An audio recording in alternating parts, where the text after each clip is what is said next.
Hey everyone, welcome back to the course. So in this lecture we are going to go across different Hyperledger projects and get ourselves acquainted with the Hyperledger technology. So what is Hyperledger? Hyperledger is an open source collaborative effort created to advance the blockchain technology. Hyperledger is an effort started by Linux Foundation within collaboration with multiple companies and multiple enterprises.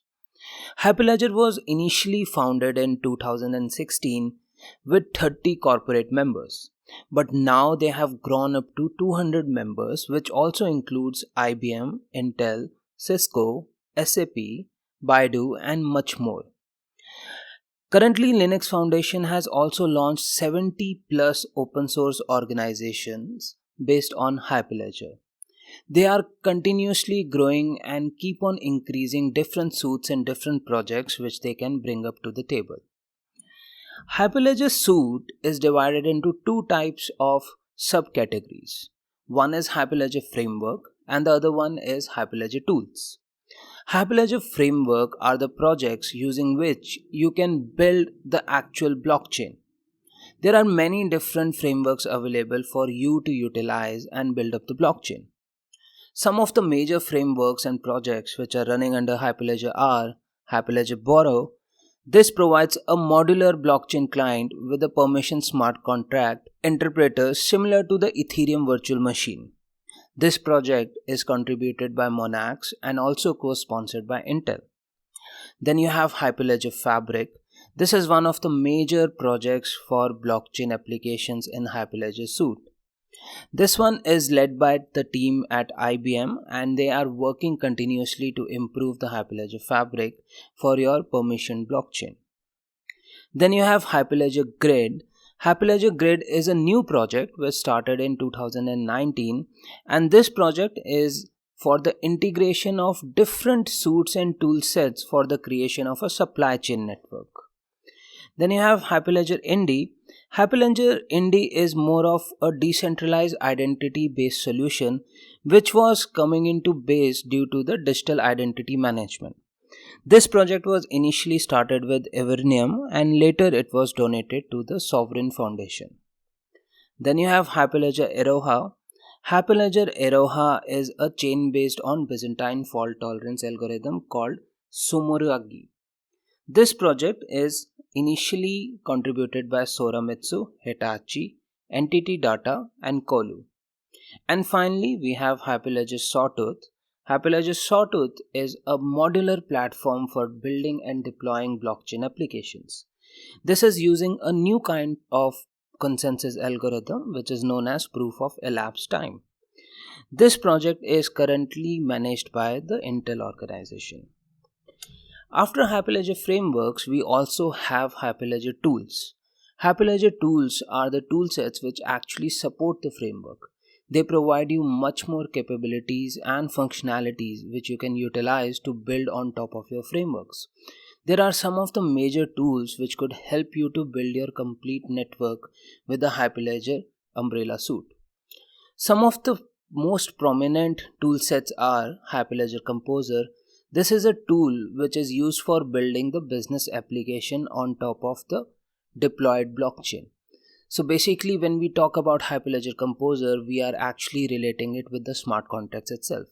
It's a very easy to learn tool which will help you to create the business applications or your logical calculations which you can use to build up the contracts and deploy across a distributed ledger.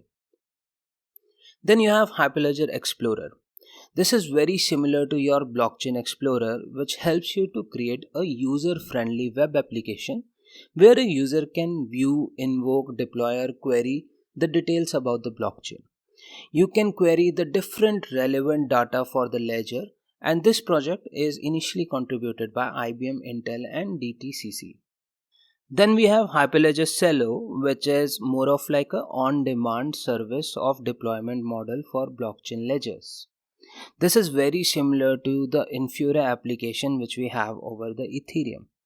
This project is initially contributed by IBM, Soramitsu, Hawaii and Intel. Then we have Hyperledger Caliper. As the name suggests, this is a performance-based tool. This helps you to benchmark your ledger or projects which you are working with. This is contributed by Hawaii, Hyperchain, Oracle, Bitwise, Soramitsu, IBM, and the Budapest University of Technology and Economics. Then we have Hyperledger Quilt. Hyperledger Quilt is an interoperable protocol which can be used to work with different kinds of network. This is one of the major projects which can solve multiple problems related to blockchain right now, where we can create the networks and we can interoperate the networks and finally have a complete, much more sophisticated solution. This project is currently being taken by Entity Data and Ripple. Finally, we have Hyperledger Ursa. Hyperledger Ursa is also a new project which started in 2019, and this is more of a shared cryptographic library that could enable people and projects to avoid duplicating the cryptographic world. So it's more of like, suppose you are working with Hyperledger Fabric or you are working with Hyperledger Sawtooth, we are duplicating the cryptography material which we are using there. So by using Hyperledger Ursa, we don't need to actually set up the cryptographic material inside the blockchain network. We can use this tool set to derive all the certificates, all the private keys and public keys to work with our network. This project is currently being worked upon by the developers from Fabric, Indy, and Sawtooth. Those are some of the projects and frameworks which are running inside the Hyperledger, and these projects and frameworks together forms the complete network for us. This Hyperledger community is continuously growing, but the first project, which is the major project with Hyperledger, was Hyperledger Fabric. This project has grown a lot and is continuously being employed at different stages at different industries. So now let's go and see that what Hyperledger Fabric is. Thank you. Hey everyone, welcome back to the course. So in the last lecture, we understood that what Hyperledger is and what are the different frameworks and toolsets provided by the Hyperledger. Now let's go and understand what one of the major frameworks Hyperledger Fabric is and what it provides us to work inside the blockchain world.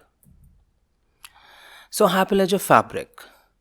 Hyperledger Fabric is a platform for creation of blockchain solutions which follows a modular architecture or approach. This provides a very high level of confidentiality, resiliency, flexibility, and scalability. And moreover, it supports pluggable implementations of different components. So we will go into the components point by point, but in a way what we are trying to say is Hyperledger is following a modular approach. So everything inside Hyperledger is a single module, and we can take in and take out the different modules as per our use cases. Some of the key benefits of Hyperledger Fabric is that the first one, it uses a modular approach, which is a plug and play system.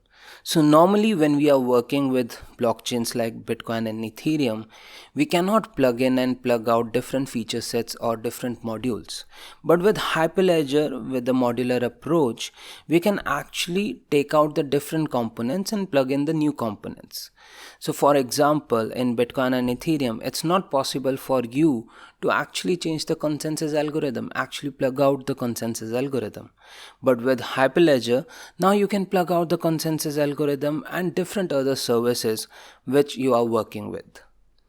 The second key benefit for Hyperledger is the chaincode. So with the initial, or you can say a traditional blockchain technology such as Ethereum or some other platforms, there were limitations on how we are working with the smart contracts. For example, in Ethereum, you need to have an experience with Solidity language to actually run and deploy a smart contract on top of the chain. But with Hyperledger, it's more of that the prevalent technologies can be utilized to create the smart contracts. Hyperledger Fabric is currently supporting Java, Node.js, and Go language for deployment and development of the smart contracts. The third key benefit for Hyperledger is that we have a service known as channels. Channels is more of like a technology which can be constituted as a single ledger. So we can form a private ledger between the participants, and the other group of participants can have another ledger associated with it. For example, let's say you are working in an hospital. So inside hospital, you might have different departments. Your one of the departments could be related to cardiology. The second department could be related to, let's say, dental. So now there is a group of participants who only need to access the data which is related to cardiology.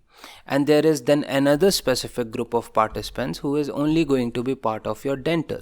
So Hyperledger allows you to create the channels for different departments, where each channel will run a ledger to cater to the needs of the participants who are part of that subgroup. So you will have a cardiology channel which will have a cardiology ledger, and you will also have a dental channel which will have a dental ledger. So in this way, we actually provide a confidentiality inside the network for a group of participants where they can create a separate ledger of transactions. Then Hyperledger also provides you with identity management services through a service known as Membership Service Provider. What is Membership Service Provider? So initially the blockchain started with an open to all approach where everybody can connect to the network. But this approach cannot be utilized with the enterprises and governments, because enterprises and governments need to actually have a kind of a knowledge of the users who are accessing their platforms. They cannot create a solution where the users are anonymous, because they need to track and see what users can perform, and according to that they need to derive the intelligent decisions which would be much more beneficial for users and the enterprises or governments. So Hyperledger is providing you with a identity management service which is similar to a certificate authority and is known as Membership Service Provider. The next benefit for Hyperledger is that we have a blockchain solution which is permissioned and modular. Currently, blockchain solutions faced a lot of issue related to the scalability. But by keeping the structure as modular, Hyperledger is actually increasing the scalability of the complete system. And finally, Hyperledger also used databases like LevelDB and CouchDB to store the blockchain data. This makes it much more innovative and much more advanced than the other blockchain platforms, because now they are using a key value based data structure which can be modified and which can be updated as per the use case requirement. Now let's go and discuss some of the major functionalities for Hyperledger. Hyperledger, now we have stated that, is an enterprise ready solution which allows you with the network security, scalability, confidentiality and performance. Moreover, Hyperledger is offering a modular blockchain architecture which allows you to maintain each component separately. By doing all these structures, Hyperledger is actually providing you with the following functionalities: identity management, privacy and confidentiality, efficient processing, Chaincode functionality, and modular design. So now let's go with each functionality and understand how Hyperledger Fabric is actually providing that functionality. So the first one, identity management. As we have already discussed, Hyperledger Fabric is providing you a membership identity service which actually manages all the user IDs and authenticates them inside the network. This is very similar to your Active Directory or access control list, where you have different layers of secure services available or permissions available, which you can provide to authorize a specific users for any kind of operation inside your network. So let's take an example to understand this. So for example, you have a case about academic exams for the universities or educational institutes. So only the universities or the educational institutes will have the permission to create a new smart contract which can act as an exam over the network. On the other hand, the students, they can only read or invoke the permissions over the network. They cannot actually create the exam itself. So now we have two sets of permissions available: the universities who have the permission to create a smart contract, and the students who can only invoke or read the smart contracts. So these kind of permissions and these kind of roles will be managed by the membership service provider. The second major functionality which Hyperledger provides is the privacy and confidentiality. So as we have discussed, Hyperledger allows you for the creation of private channels. Channels in turn are the blockchain ledger itself. So every channel is incorporated one single blockchain ledger. This helps us to solve some of the major problems related to industries. So let's say you are working with a supply chain solution, and inside the supply chain solution, you might have different participants. You might have manufacturer, producer, retailer, distributor, and consumer. And then there could be a solution that different participants have to share different data. There could be some data which is only be available between retailer and consumer. There could be other set of data which could only be available between retailer and distributor. And then there could be a third set of data which could be related to the distributor and manufacturer. And now we need a functionality where we want to keep the data private. We don't want the consumer to see the manufacturer data and manufacturer to see the consumer data. So to maintain these kind of situations and these kind of problem statements, Hyperledger provides you with the option of private channels, where the participants can have private channels between each other and share the data on top of it. Moreover, we can also provide the proper permissions for the network participants to make the data accessible or inaccessible to different parties. The third major functionality which Hyperledger provides is the efficient processing. So Hyperledger actually supports concurrent and parallel transaction execution. This increases the complete processing efficiency and accelerates the delivery of the transactions for the whole network. By doing a parallel processing approach, it also unburdens the minor nodes, and in case of Hyperledger we call the minor nodes as the ordering nodes from the demands of the transaction execution and maintenance.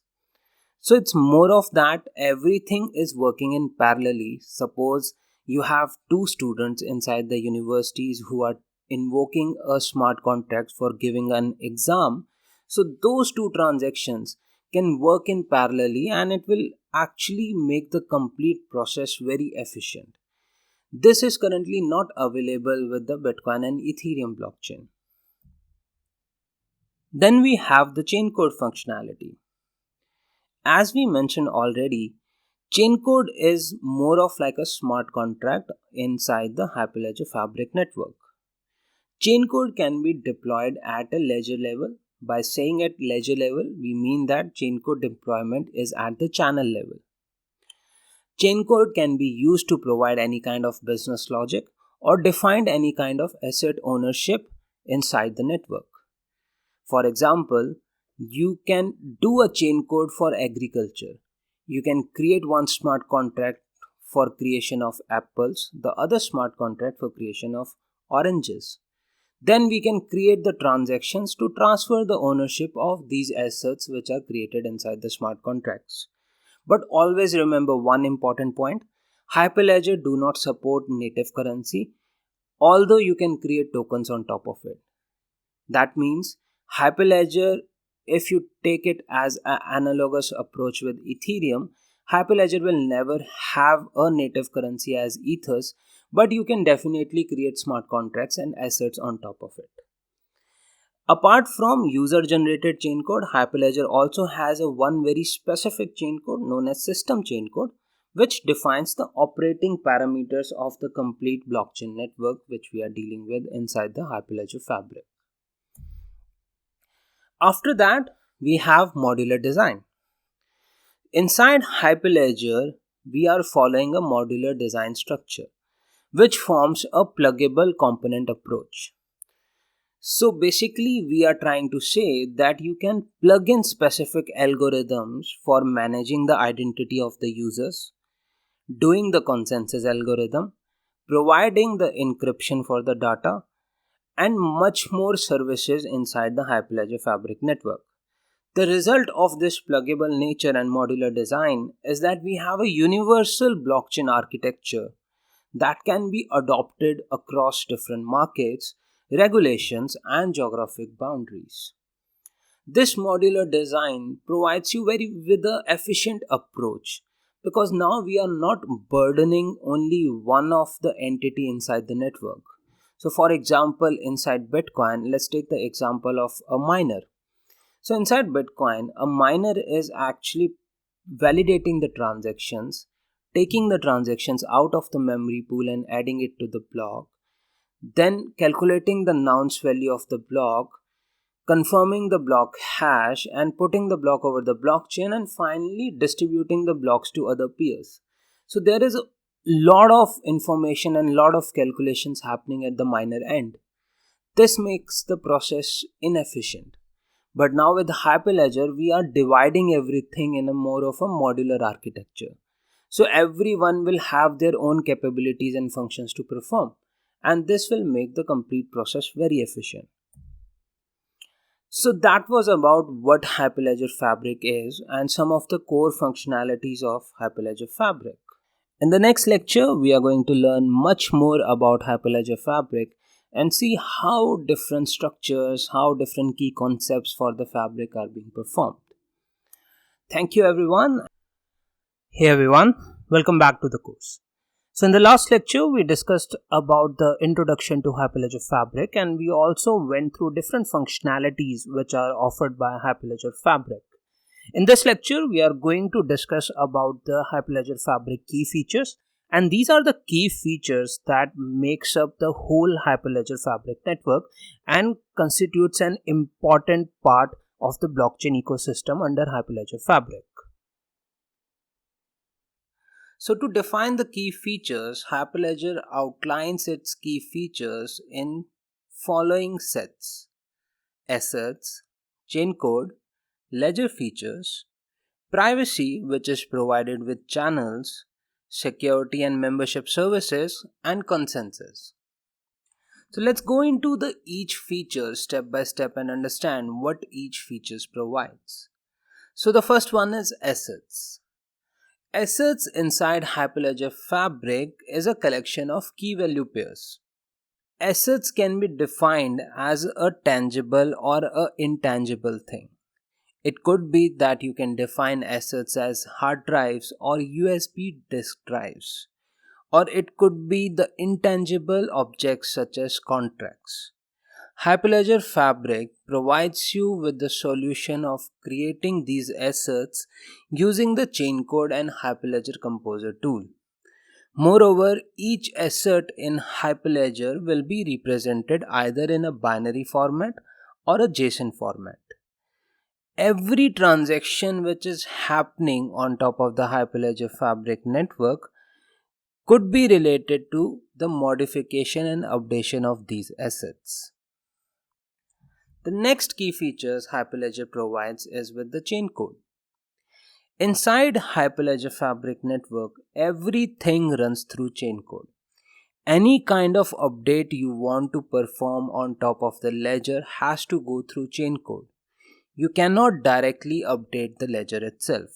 You need to have a chaincode running on top of the client or a peer through which the user will interact with the blockchain ledger.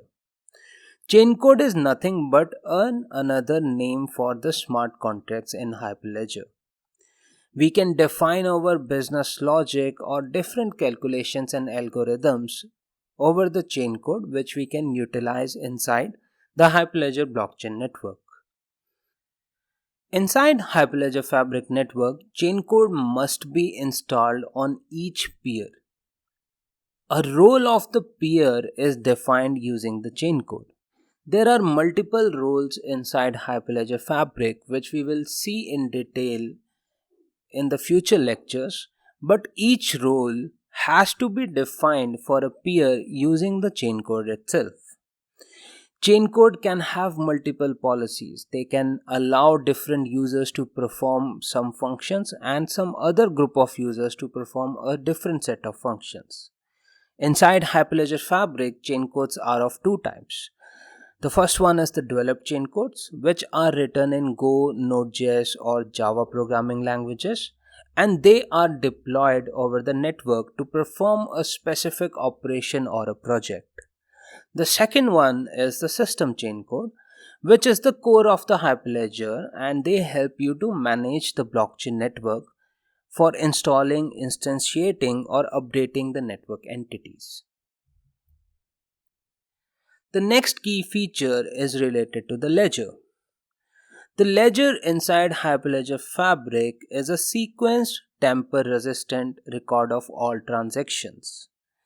Ledger inside Hyperledger Fabric records the state transitions of the assets which are the results of chaincode invocations submitted by the users. So in a layman term, we can say a ledger is a key value storage where we store the assets, and then any transaction which is happening inside the network will actually transition the state of the asset from one point to another.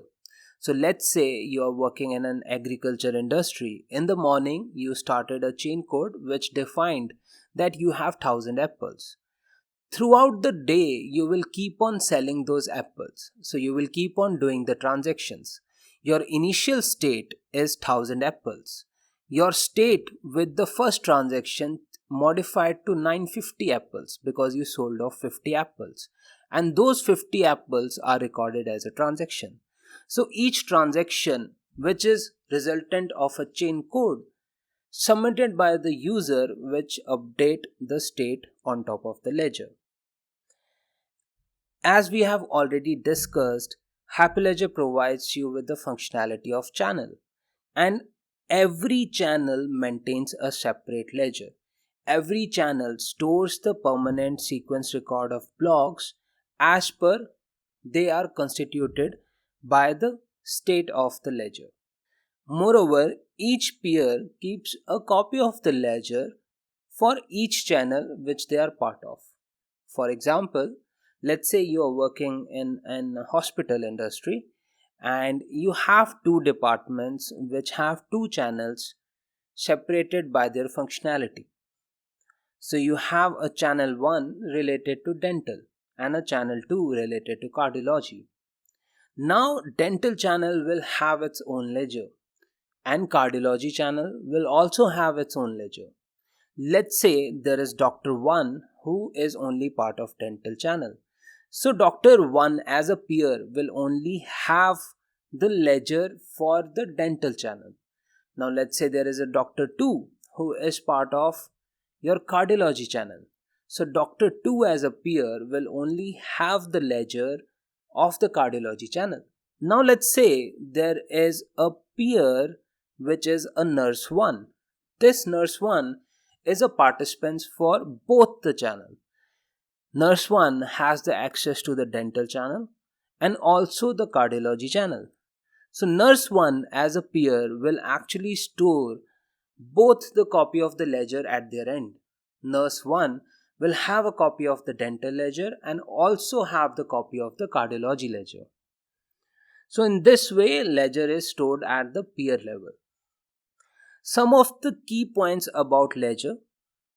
Inside the ledger, transactions are ordered in blocks. Moreover, transaction consists of versions which are key value pairs for reading and writing into the chaincodes. Peers who are part of the network validate the transactions through some policies and enforce the rules. A channel who is running a ledger will define its own policies, access control list, and other pertinent information. So a channel can have its own permissions, authorization, and authentication set, which will allow the participants to access the data on top of that channel. Mostly ledgers have a query-based approach where we can look up the data on top of the ledger using key value-based lookups, range queries, or vital composite queries. So that was about the ledgers. Now let's talk about the privacy, which is another key feature for the Hyperledger Fabric. Hyperledger Fabric offers the privacy through channels. As we have discussed in the ledger itself, channels are similar to a private network or a private ledger which can hold 2 or more members to conduct a private and confidential transactions. Hyperledger Fabric employs one single ledger per channel.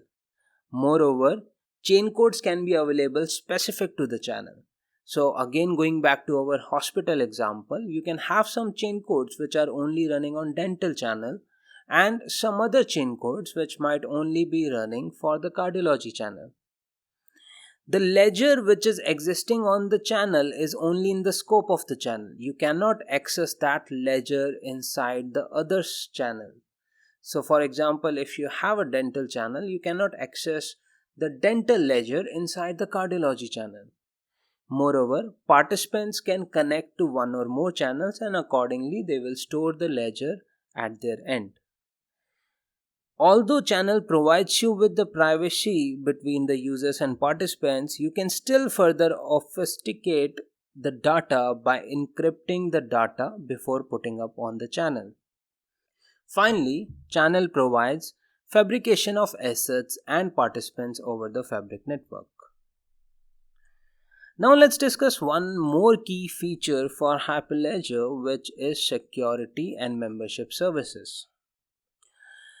So now we know that Hyperledger Fabric governs the participants with their identities. These identities are generated through the trusted membership service provider. This trusted membership service provider is very similar to Active Directory or Certificate Authority, which utilizes a public key infrastructure to generate the certificates and tie those certificates to organization, network components, and users or applications. This also helps us to manipulate and govern the whole network because now we have the approach of certificates. So we can provide the access control, we can provide the permissions on what each participant, what each peer can do inside the network. Moreover, we can also maintain the privacy and confidentiality. Let's say me and you are part of a network. I am doing a transaction who is only going to be accessed by you. So I have a certificate at my end generated from a membership service provider, and you also have a certificate at your end which is generated through the membership service provider. So both the certificates which are held by you and me will actually help us to manipulate and govern the capabilities and the permissions which we can do and which we can perform over the network. So in a way, we can say that the privacy and confidentiality can be maintained by combining both the channels and the membership services over the Hyperledger Fabric network. The last one is the consensus.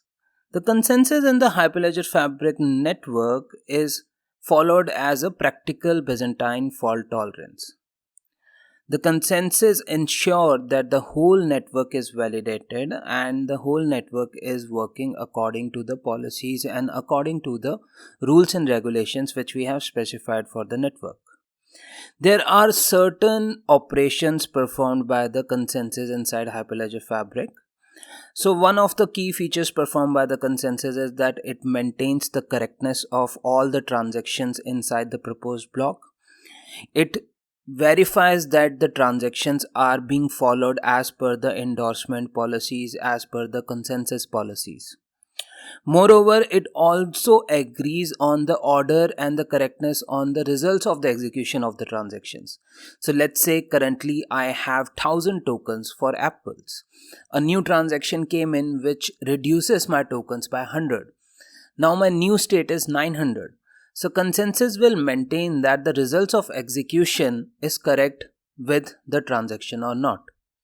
Finally, it also interfaces and provides a layer of verification and correctness on top of the transactions and blocks. So these three are the major things which are done with the Hyperledger Fabric while we are working with the consensus. There are two different kinds of models of consensus inside Hyperledger. One is a permission voting based, which is very similar to how Bitcoin is working, where you have multitude of nodes and they provides a vote on top of a transaction whether this transaction is valid or not. Let's say you have 10 nodes inside the complete network and a new transaction comes in, then these 10 nodes provide a voting percentage that whether everything is working fine or not. Once we have received 2 by 3 of the votes, then everything is being updated and the new transaction is committed over the blockchain. And the second one is a lottery based consensus, where we do a round robin approach and then check the transactions through a kind of a random process where we provide the transaction details to some of the peers and they verify the results and give us back the feedback or the flags which are provided in the Hyperledger Fabric. So we will learn about consensus in the later sessions and see how all the details are structured with the consensus on top of Hyperledger Fabric.